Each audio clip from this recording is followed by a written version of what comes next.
Bienvenidos a Metabolismo TV, tu fuente de información correcta sobre el metabolismo y la salud. Evitar la yema del huevo. Yo soy Frank Suárez, especialista en obesidad y metabolismo, y hoy quiero explicarte, porque me han hecho muchas preguntas en Metabolismo TV sobre este tema, de si realmente debe evitarse la yema del huevo. Lo primero que tengo que decirte es que ya desde el libro El Poder del Metabolismo vengo explicando que el huevo es una proteína perfecta. Hay muy pocas proteínas tan perfectas como el huevo. De hecho, es una comida perfecta, completa, con todas vitaminas, minerales, todo perfecto. Ahora, hay una costumbre de personas que se han tragado el cuento de que el huevo tiene colesterol malo. Es falso que el huevo tiene colesterol malo. De hecho, el colesterol es una sustancia que es tan y tan importante a la salud que todas las hormonas del cuerpo, estrógeno para la mujer, testosterona para el hombre, todas las hormonas del cuerpo son hechas de colesterol. O sea que si usted no tuviera colesterol, pues no tendría ni siquiera sexualidad, porque no podría ser ni hombre ni mujer. El colesterol es esencial. De hecho, el cerebro está hecho principalmente de colesterol. El colesterol es esencial a la vida. No existe vida humana ni de animal sin colesterol. Así que el colesterol no tiene absolutamente nada malo. De hecho, el tema con la mentira con los huevos continúa hasta el tema de que nos han vendido la idea a muchas personas, y usted ve que va a los restaurantes, y en el restaurante pues ve personas que creen mucho en la salud, pero con información equivocada, y piden un omelette o unos huevos revueltos de pura clara de huevo, sin la yema. La yema es la parte donde está la vida del huevo. De hecho, la yema es la parte más nutritiva del huevo y es la parte más importante del huevo. Voy un momentito a la pizarra para enseñarle dónde es que realmente están los nutrientes del huevo. Los nutrientes del huevo no están en la clara, están en la yema. Si usted bota la yema, sería como usted bañar al bebé en una bañerita y botar al bebé en vez del agua. Así que básicamente usted quiere no te rías, Jorge, pero es verdad.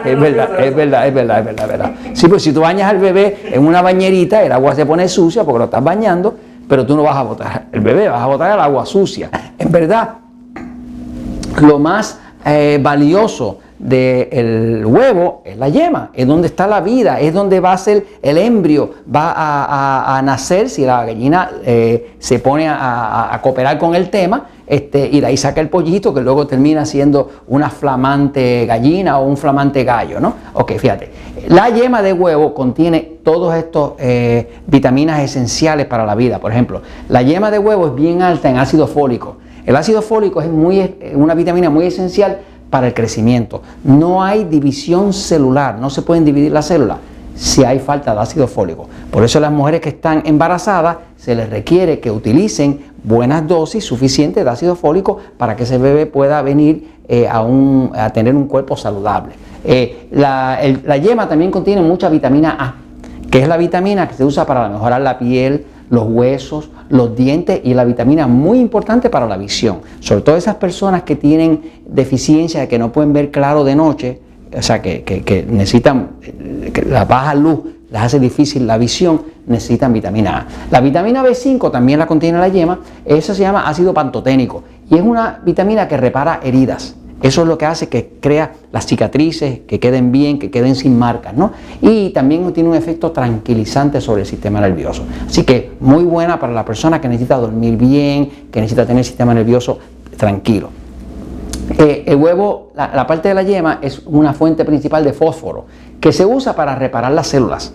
Y el fósforo es lo que permite que luego haya lo que llaman el ADN, que es esa parte de las células que determina la parte genética, la parte hereditaria. O sea, que si uno quiere evitar enfermedades genéticas, enfermedades de que pasan a través de los genes, pues tiene que tener suficiente fósforo, ¿no? El huevo también es una gran fuente de selenio, que se utiliza para la reproducción, para el sistema reproductivo, pero también es esencial para las personas en cuanto a la tiroides. O sea que la tiroides no puede funcionar ni convertir la hormona T4 a T3 ni darle energía si no tiene suficiente selenio, porque es el mineral que le permite al cuerpo convertir la hormona de T4 a T3, que es la hormona activa que le da energía, ¿no? Y también se usa el selenio porque tiene efecto contra las infecciones, o sea que el selenio ayuda al cuerpo a combatir las infecciones de bacterias, de virus y demás. La yema también es una gran fuente de colina, que es una vitamina del complejo B que tiene un efecto antiinflamatorio, ayuda a la musculatura y es esencial para la memoria. Así que si una persona no quiere arriesgarse a un Alzheimer o algo así, o perder la memoria con la edad, pues debe comerse sus huevos con todo y yema para que tenga su colina. Y el huevo, la parte de la yema, tiene mucha vitamina B12, que la vitamina B12 tiene un efecto antidepresivo, mejora y hace eficiente el metabolismo. Así que muchas personas que tienen metabolismo lento, realmente lo que están es deficientes de vitamina B12. Pero además de eso tiene vitamina B2 que se usa para sanar la piel, para renovarla, ayuda a la digestión. Tiene vitamina D, que es la vitamina anticáncer, que es la que nos da el sol. Tiene vitamina E, que es el antioxidante más espectacular que tiene el cuerpo. Tiene vitamina K, que es la que se usa para coagular la sangre correctamente y que no haya coágulos cuando una persona está ya más adulta, que tenga que estar tomando medicamentos para la coagulación de la sangre. Tiene la vitamina B6, que se usa para crear energía, para que el hígado pueda desintoxicar muy bien. Así que básicamente, cuando usted vaya a comer huevo, mire, no le haga caso. Simple y sencillamente, cómase el huevo completo y disfrútelo. Claro, si puede conseguir huevos orgánicos, ¿verdad? Que no hayan sido expuestos a pesticidas y a cosas de esas, todavía mejor. Y esto se los comento porque la verdad siempre triunfa.